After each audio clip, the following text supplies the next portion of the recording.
Today on the Ever Onward podcast, we have the athletic director from Boise State University, Jeramiah Dickey. Jeramiah, flat out, is one of the best leaders I've ever been around in my life.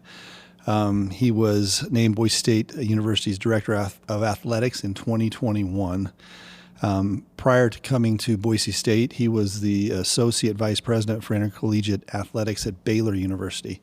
We're going to get into a whole bunch of stuff this guy's done, but the short list is 27 team and individual championships. He started the entire What's Next initiative, the Unbridled program they have for raising money.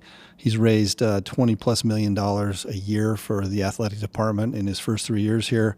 Sellouts of all the games. This guy is on fire. He's a family man. He's a huge community leader. We're just blessed to have him here. Can't wait for you to hear today from Jeramiah Dickey.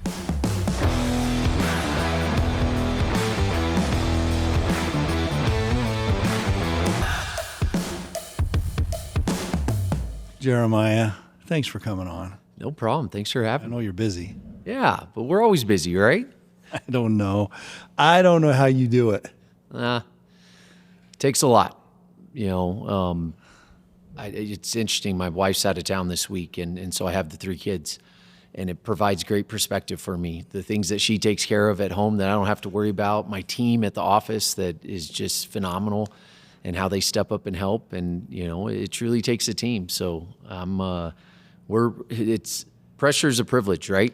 And so as we continue to build and grow, and it's always what's next for us, I'm getting more comfortable being uncomfortable.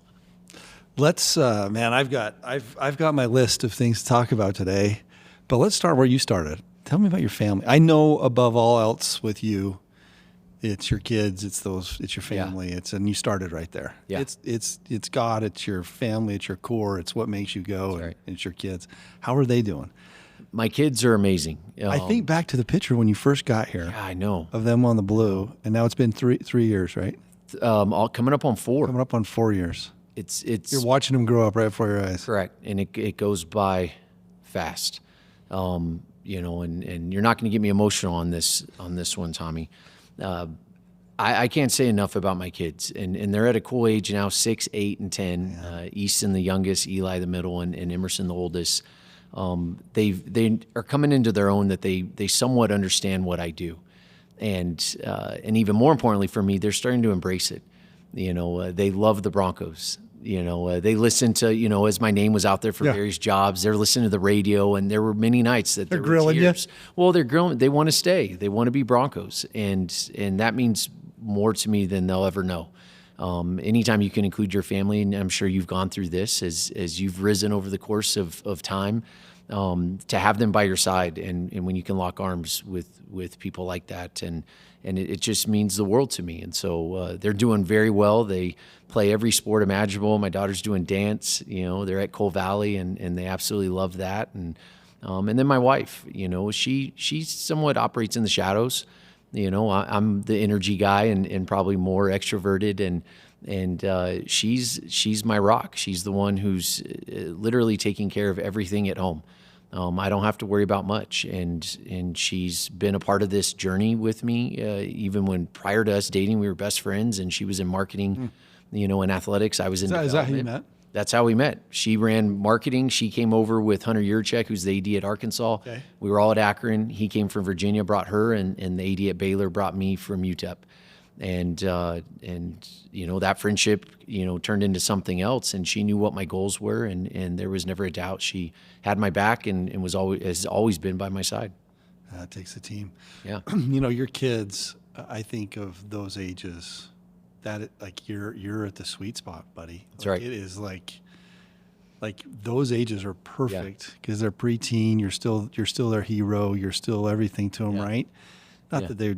But it just changes a little bit when friends become so important, and that time goes by so quickly. It does. How do you balance it?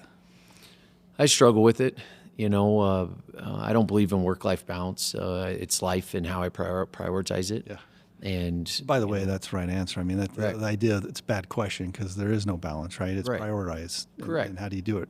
And it's a choice. I get reminded by my wife, you chose this, and in turn, I can I can step up and embrace it. And, I try to, especially when I'm home and I have a lot of travel, fall and spring semesters. But when I'm home, I try not to miss their practices and their games. And I try to be present. I don't go 24 hours without seeing them.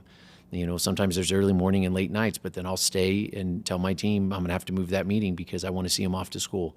It's important for me to be around. Being a father, as you know, is one of the most important things you can do. Well, I don't know, just Jeremiah, when I've seen you around them, they love you. I mean, it's palpable, right? I mean, it's there, and you're their hero, and that's good as it gets. It's starting to change. Tell me about your dad, because you came from this, right? Kind of. I did. My dad was my hero growing up. My mom, they're still together and still in El Paso, Texas, and very grateful for how they raised me. I'm the oldest of four, and so at a very young age was put into a leadership role, and then watching my dad and my mom and just how they poured into me and their expectations. It was never a question. You're going to college. And whatever your passion is, reach for greatness, and that work ethic. Those seeds were planted at a very young age. And watching my dad, early on, because my parents got married very early, work multiple jobs, and me being a part of that process. Him coming home from one job, picking me up, and us going to paint a house, as a little kid, and being there till midnight, and then getting up and doing it all over again the next day. You remember those, and it wasn't, I didn't know any better. So it was something that was important to me, and to see how he always showed up. He always went to work. He was always grinding, and whatever our family needed, he provided. Isn't that awesome? Yes, it was. And you still have a really close relationship to him. I know that. I've seen the two of you together too, and it's very important. How often do you connect? Daily, whether text or calls. My mom actually takes offense to it now because I probably talk to him more than I talk to her, but very close to both of them. Is he your sounding board? He is, and a lot of it more from, obviously I'm his son, but he calls me out for my blinders. He keeps me grounded, but he also provides great perspective, and sometimes, I'm hard on myself, and so. A lot of times when I call him, it's something going on at work or at home, and just how he pours into me, and that's something that I don't take for granted. I appreciate those calls, and he's the first one. I mean, he's giving me a rundown like I'm not at our games, like every game. Like he's doing like, oh, that run and that pass, and I'm like, I'm here. But I love it. It's a way for us to connect, and Wow. he's gone to the basketball tournament in Vegas. Yeah. Since I arrived here, and that's some time for him and I to, connect differently maybe. And so I love him to death, and he's, even when I got this job, Tommy, like I was in my head, and could I do it? And, and just the words of wisdom that he provided, that God has already determined my path. My job is to take the appropriate steps and walk through those doors, and whatever happens because that's his will. And just hearing something so simple, at that point, it just calmed me. And it's, you can't screw that up. As you're talking through this, my dad, he works here with me, and the guy's amazing. And just this weekend, I'm just sitting here while you're talking, he calls me on Saturday, and I had some pipes freezing in one of our barns, and I was going to call a plumber. He's like, we can figure that out. So he comes out Saturday morning, and literally like 5 hours later, Yeah, I'm beat. I've been cutting. I've been climbing under counters. I've been rerunning pipe with him, and he's he's almost 80. And he goes home that day, and I said, hey, you want to come in and get something to eat? And he's like, no. But the whole time we're sitting there talking, like just it's stuff that I can't tell anybody else. Yeah, it's the worries and burdens you have that you just. And I'm thinking to myself, this is just awesome to be able to spend a day with him. So I'm not done yet. So like that night, he says, hey, I'll be back tomorrow, and we'll put together that horse walker. And I said, well, that's going to be like a big job. I said, let's just take tomorrow off. He's like, well, you get home from church and then call me. Yeah. So it's snowing sideways. So I texted him on the way to church. I said, hey, we're not doing this today. It's cold and windy. Yeah. We'll do it later this week. So I get home from church. His truck's already there. I think I'm telling a lie. I'm going to show you a picture. So I'm like, what the hell are you doing here? It's like freezing cold and snowing. He's like, we'll be okay. And I'm not kidding you, Jeremiah, we spent another 5 hours Sunday putting together this thing, but I got to show you this picture. I got pretty emotional like during the middle of it because I thought there's 2 days in a row with my dad that's almost 80. Yeah. Busting my tail, like working harder than I am. And there's this moment I said, hey, I want to get a picture with you. He's like, I want to get a picture with you. So that's him. He's climbed in this horse walker, wiring it.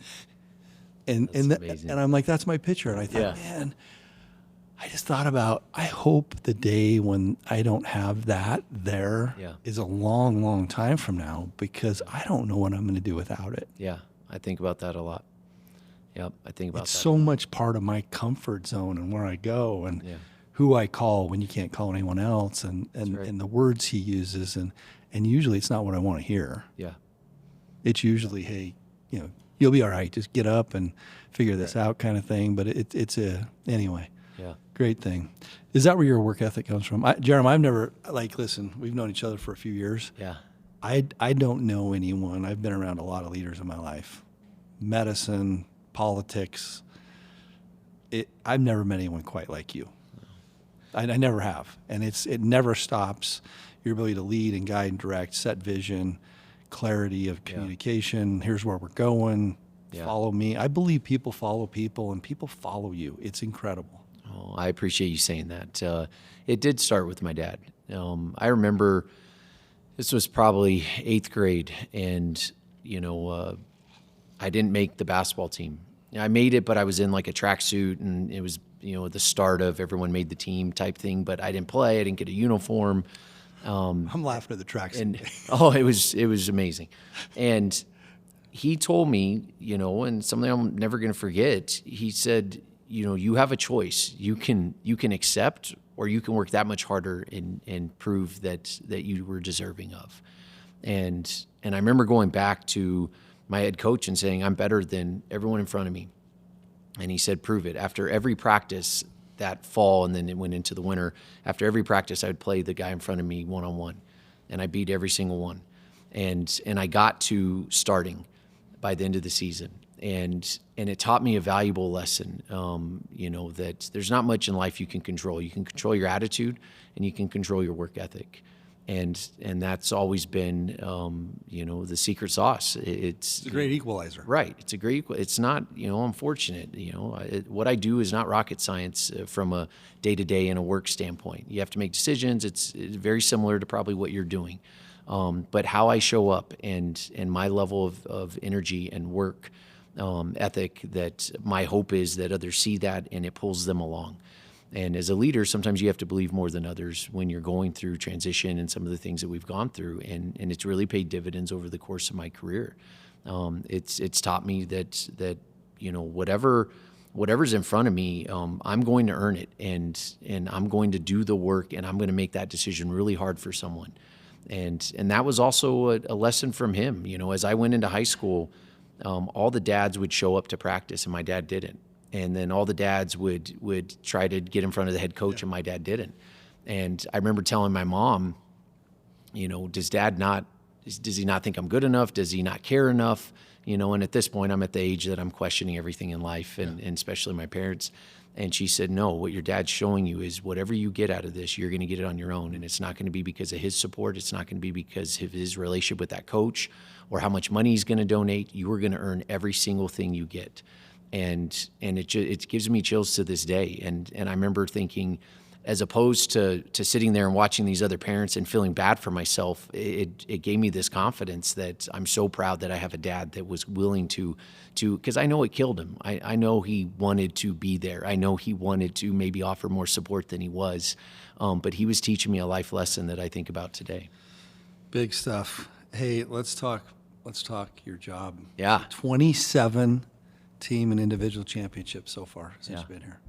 Yeah. That's the thing that I follow you closely. It's not just the football, right? Which is I mean, at Boise State, that is for our state, for everything. It's that. For sure. Well, basketball is a close second now, buddy. Yeah. I mean, yeah. What's happened the last 3 years is I mean, I love it. Yeah. But then you've got all the other sports, and it's equal enthusiasm and support, and I think of the volleyball stuff, the softball stuff. Yeah. I mean, it's everything. Yeah. It never stops.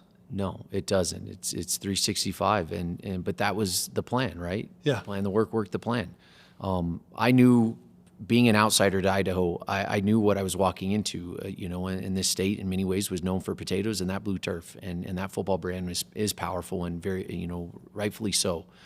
But I have 17 other sports. And my first conversation was with Leon, but when I first got this job, and I called him, and he said, "JD, I'm looking forward to meeting you in person. I need help."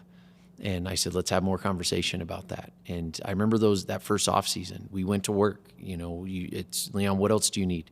How can I help you? How can we create the infrastructure around you that you can concentrate on your culture, on coaching and recruiting, and that you don't have to ride horses across campus to sell tickets or walk across the river. Those type of things. And that really aligned with our vision of what's next and how we were going to create the infrastructure that was going to support all these sports.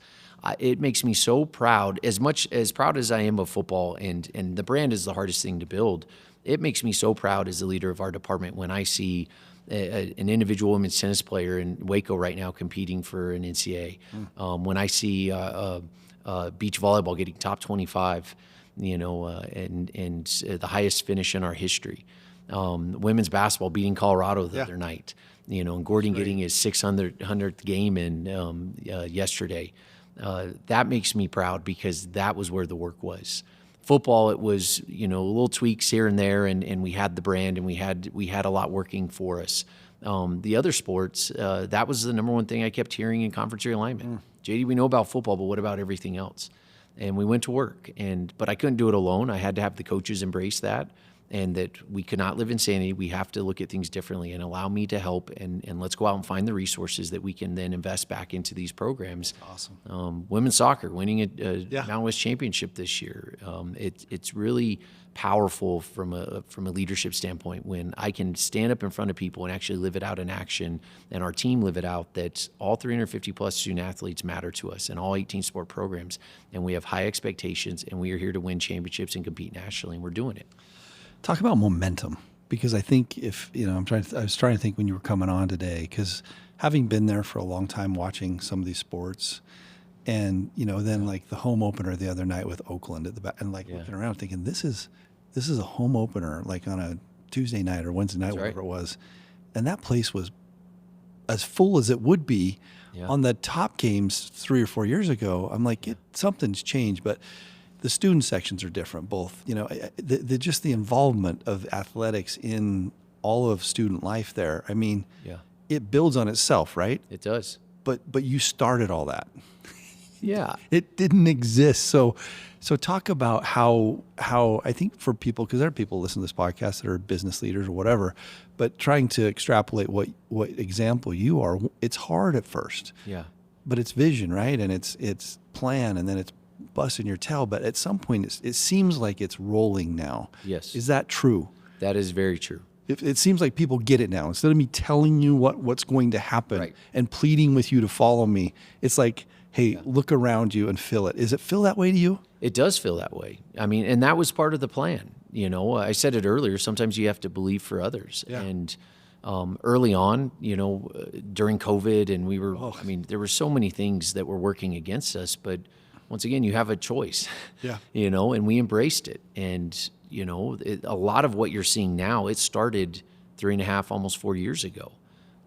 Defining what's next for us and creating that vision and direction, aligning with others in the department and bringing in new ideas and voices and perspectives and diversity of thought and empowering them.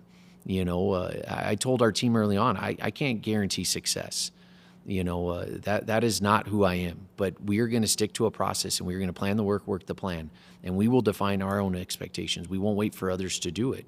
And you start with that foundation, and then you bring people in like a Cody Gogler and a Chris Coots now, or a Jake Mankin and a Nate Burke in our facilities team.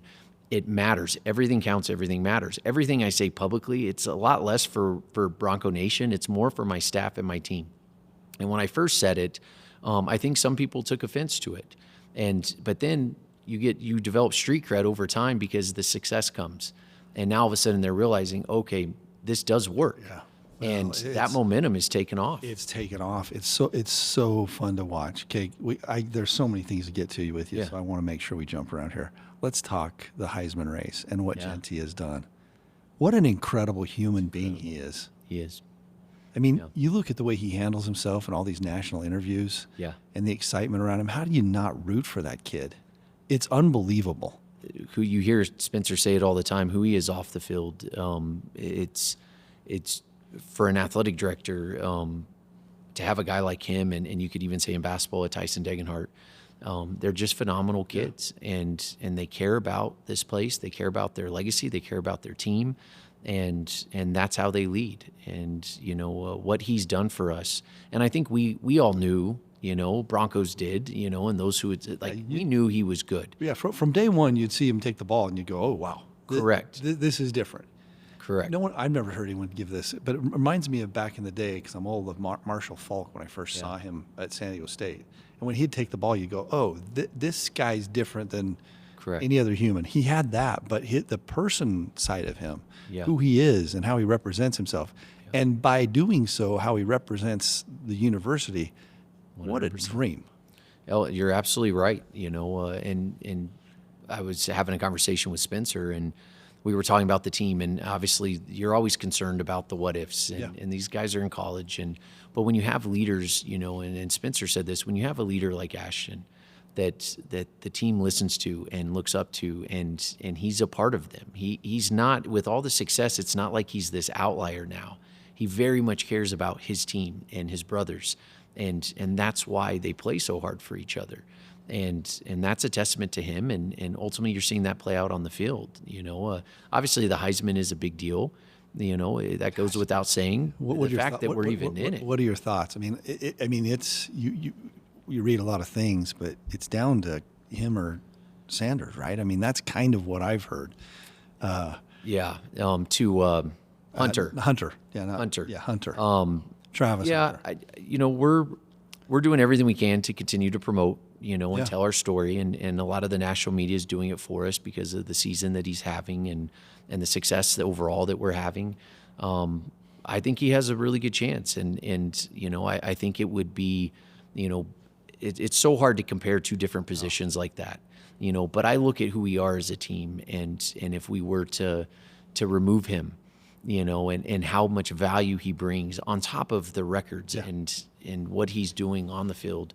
And on top of the blowouts where he sat for, just because you can't get hurt. I mean, it's a lose-lose deal, right? You can't Correct. get hurt, but he would have had, I don't know, 5, 6, 7 more touchdowns, and I don't know how many more 100 yards already. For sure. But I think he's going to win this thing. I believe. And if he wins this thing, can you imagine for the university Correct. and the program? It's hard to, it's priceless, one for him, and I'm proud of him regardless. And, we're not necessarily chasing trophies, and it's to be the best we possibly can be. But for him and what that would do for him and his legacy, and he's earned it. He's earned every single thing that people are saying about him. And it makes me really proud to be his leader, or a leader in our department with him here.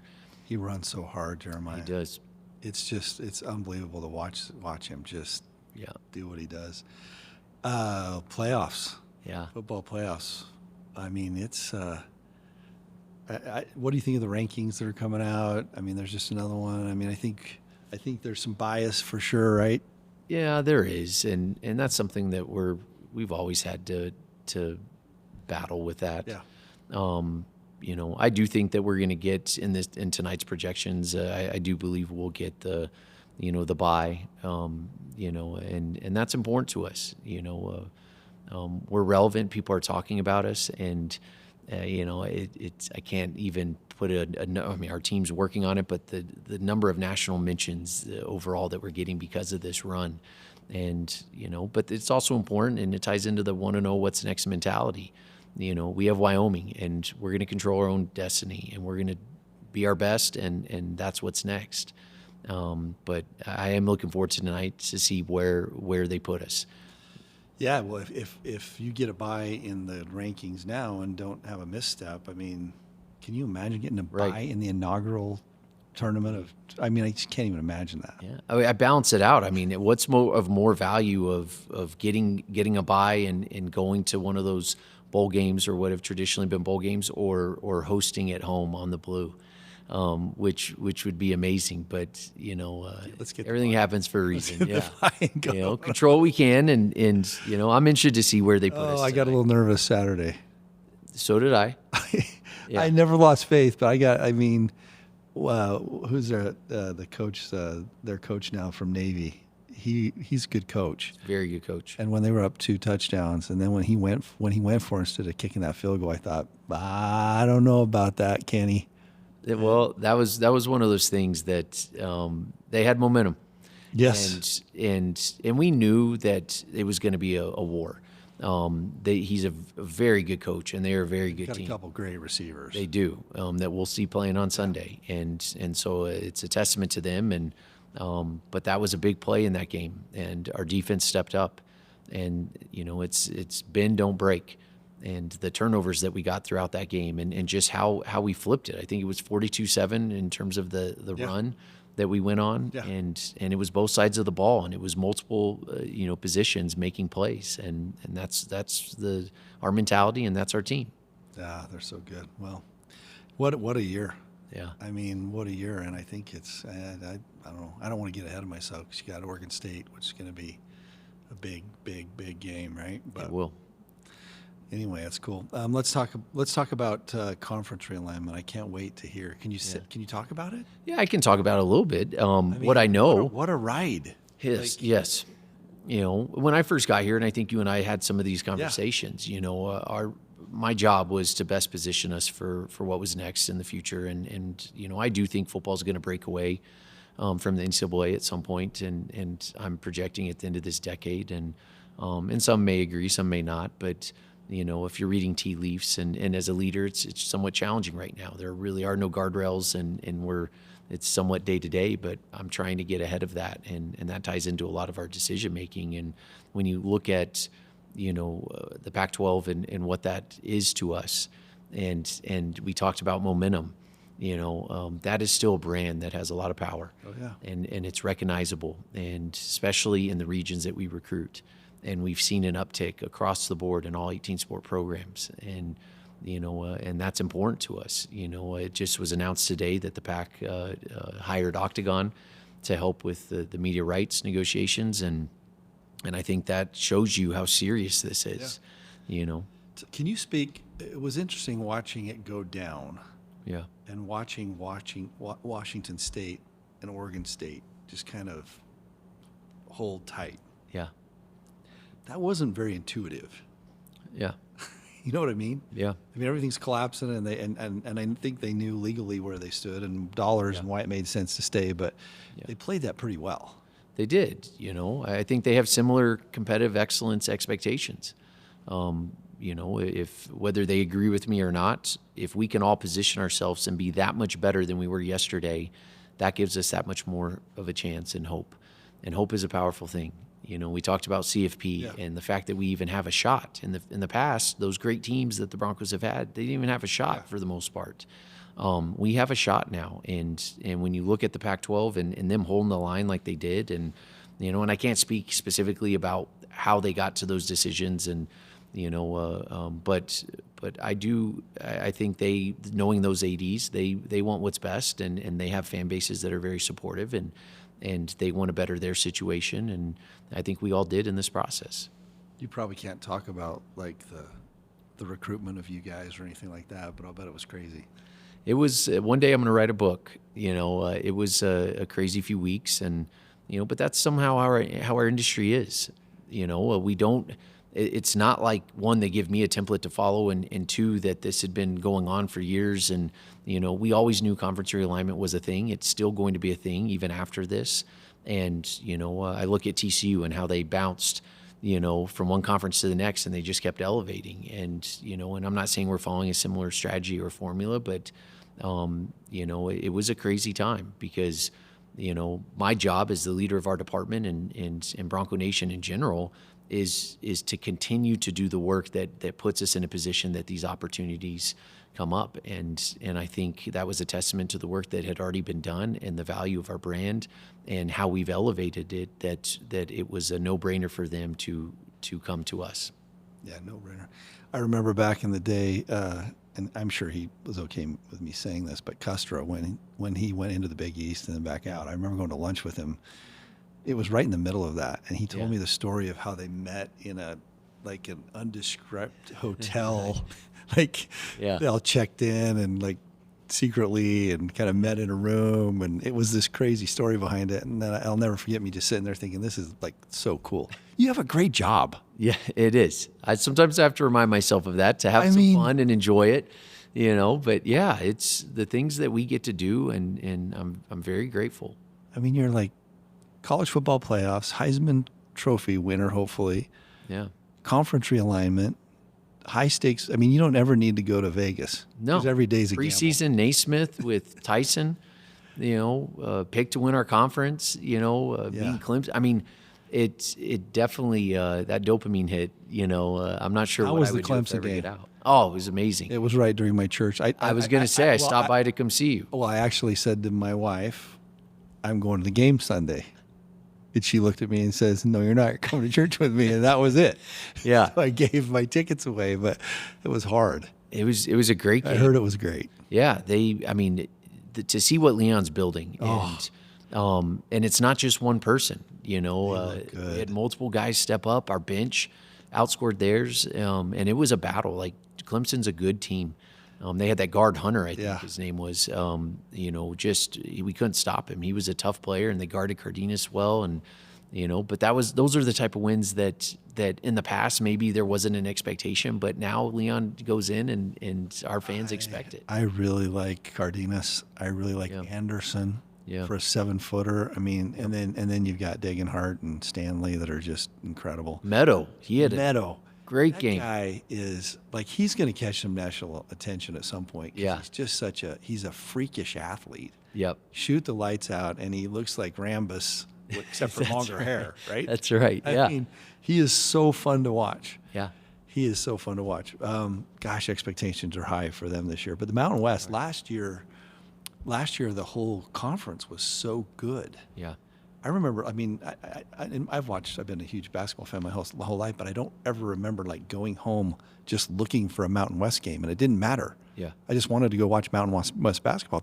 They were top to bottom. For sure. So good last year, and I think this year is stacking up to be the same, isn't it? It is. And I'm trying to remember last year when it got to the place of, wow, we could get 7 teams. That's how good the conference was. And then we beat each other up during conference, and that maybe hurt us a little bit. But I think it's playing out where it will be very similar. I think across the board, our conference is really solid. And we'll know a lot more coming out of this non-conference. But, you still have the San Diego States and Colorado States and Utah States and Nevada. And, it's New Mexico has had a good start to the year. So I'm really excited. I mean, when you can go from football into basketball, and then now softball and other sports, it is year round, and there's always something for us to, celebrate, which is nice. Well, and I think in a town like ours too, where there is Boise State, like it's Right. it's the thing, right? Right. How many states, Tommy, have no professional sports and one FBS school? Yeah, to us, and probably Wyoming. Yeah. Well, the Dakotas probably don't even have it. Well, But they're not FBS. they're not FBS. Right. So there's only in Nebraska, Yeah. there's only a few schools. So when we say we're the front porch, we believe that. And, and if we can turn our events into, our games into events and tie into that entertainment piece, and we're starting to fill that pipeline of people from this community who have moved in that just want to go watch a good product and have a good experience with their families. Well, you don't get you get a lot of credit, but if you go back 4 years ago to just the fan experience, you pick it, and it's just different. Yes. It feels. I mean, you've gone from a game to an experience. I mean, you take your grandson, and it's just from the moment you get there, it's just an experience. The whole thing is amazing. Yeah. Talk a little bit about that. I know we don't probably give enough credit to the It's not just the game. It's not the finances. It's not the fundraising. It's not the coaching. It's also a production. It absolutely is. I mean, when you look at, well, going back to the conversation with Leon, and the help and ultimately the decisions and strategies that we implemented very early on of let's control what we can control from an administration standpoint. I needed our coaches to coach, build culture, and recruit. Our job as administration is to control everything else and to provide the necessary infrastructure that would drive the fan base. I can't tell you how important it is when we have recruits at the game that we're sold out in Albertsons or Extra Mile or whatever facility, 21 straight soccer matches, averaging over 1,000 at volleyball. Like, it matters and it attracts more talent. And so going back to the beginning, when I walked the facilities and as I was trying to, wrap my head around, being a first-time AD and what were the next steps, noticing the size of our video boards, how old they were, the experience we were providing, not just at football, but a lot of our other sport programs, it tied into the strategy of, not only what was next, but what we were doing with our donors and telling them, giving them this vision and telling them this is the direction that we want to go and how it was going to impact us. Those things drive revenue, and that revenue is important to us to create this sustainable model, especially as we go into revenue share. So it's not by accident. It's very intentional. We needed lights. We needed a new video board, 2 new video boards. We needed a video board at softball. We needed lights at soccer. Those are controllables, and I'm very fortunate that we have great donors and supporters that they bought into that vision and they supported us through it. It's been incredible. It's been just incredible. Talk about leadership a little bit, because I know it's not easy all the time. But if you're giving advice to your young ADs that come in, people that ask you probably all the time, athletes that come in and probably meet with you, I'm sure you have several that just say, "Hey, what are some of the things you hit on?" One, I think about, and I just had this conversation with someone yesterday, when you think about the number of leadership books written on an annual basis, hundreds, thousands, and I think I have all of them. What that tells me is no one has really perfected it.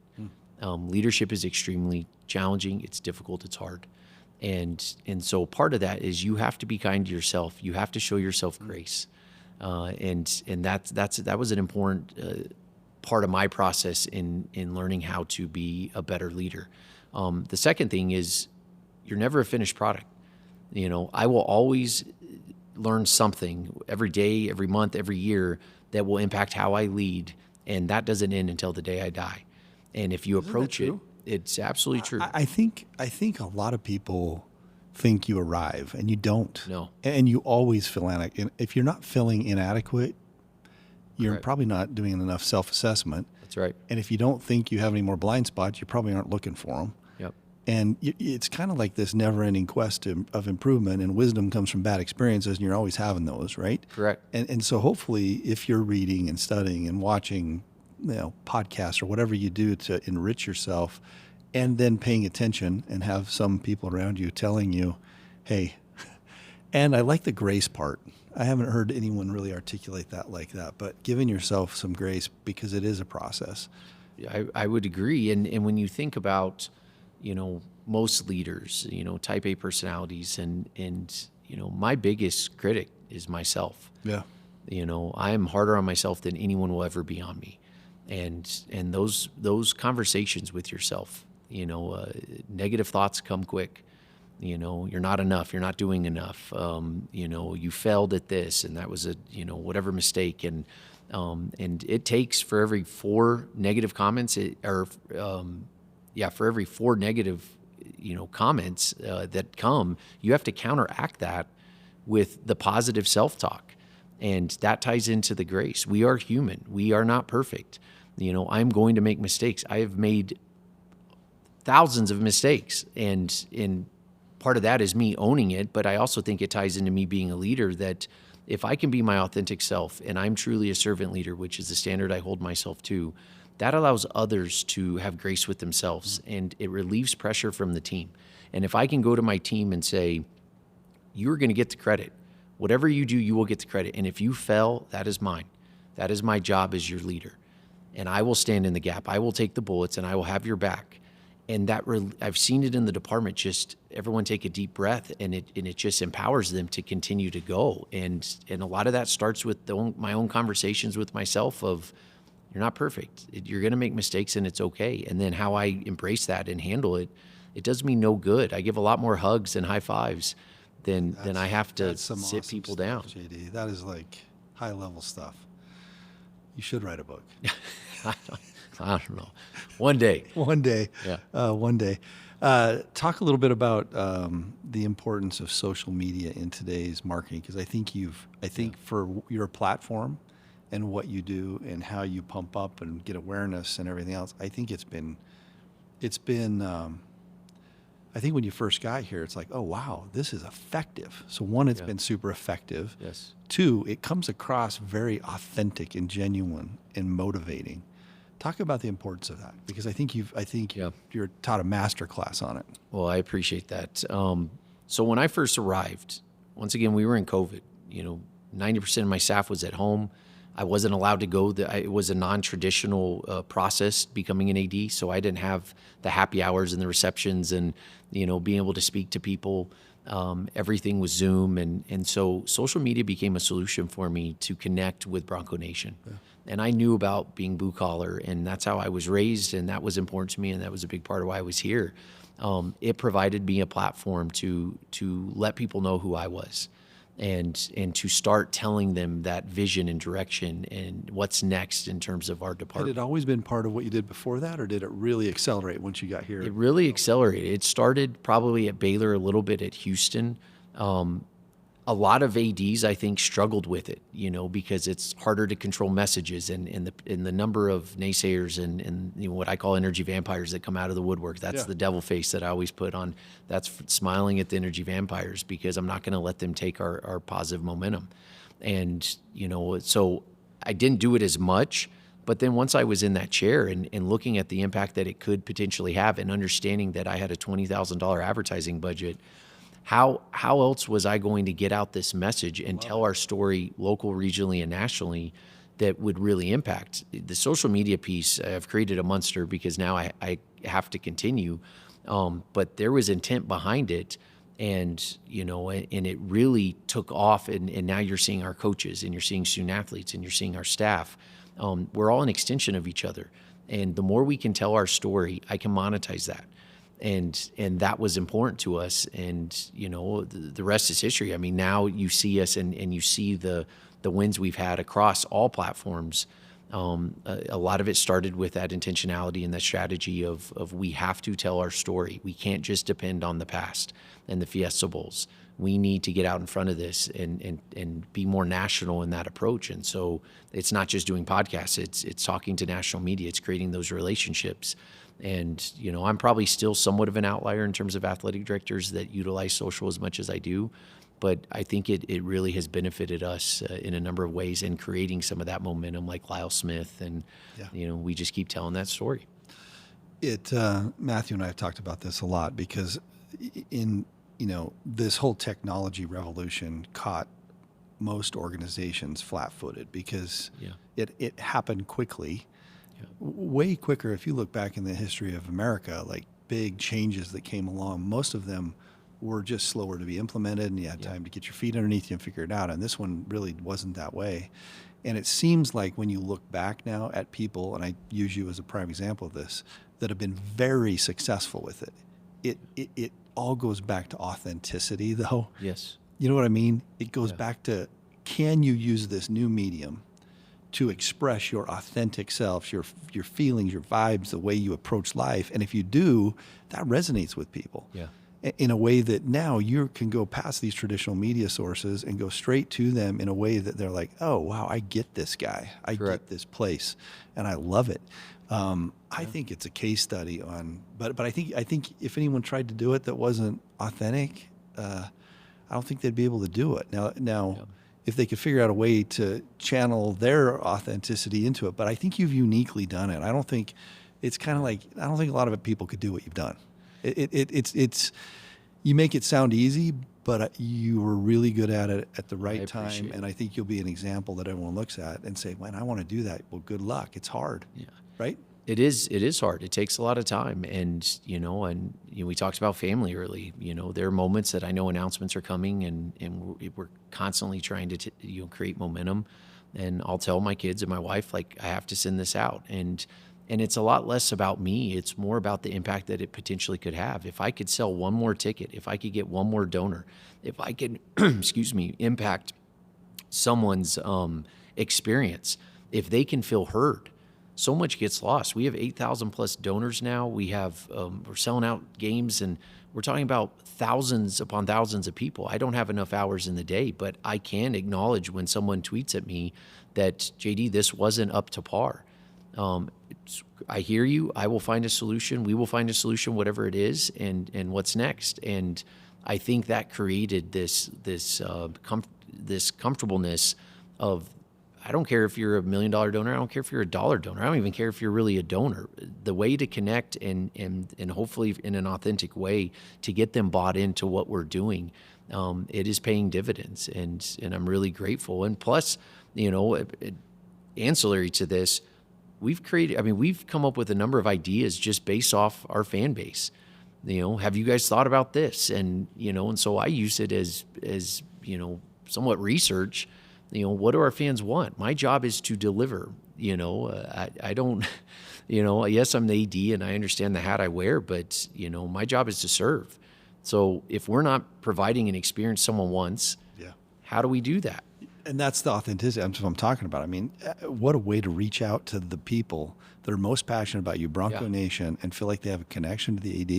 Yeah. It's magical. Correct. Probably a pain in the butt a lot of times.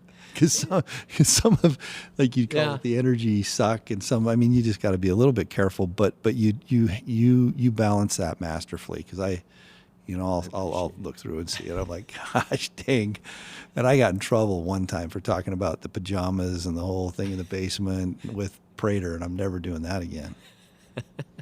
You call a guy in the basement vaping him in pajamas out, and you're in trouble. And so, even though it's true. Yeah. Talk about some of the things that are next. What's next? I know you got big initiatives going on. North End Zone. You've got Unbridled. What are some of the big things out there that listeners may want to understand, or how to become part of the family? Yeah, Unbridled is a big one for us. We're well ahead of what we were projecting.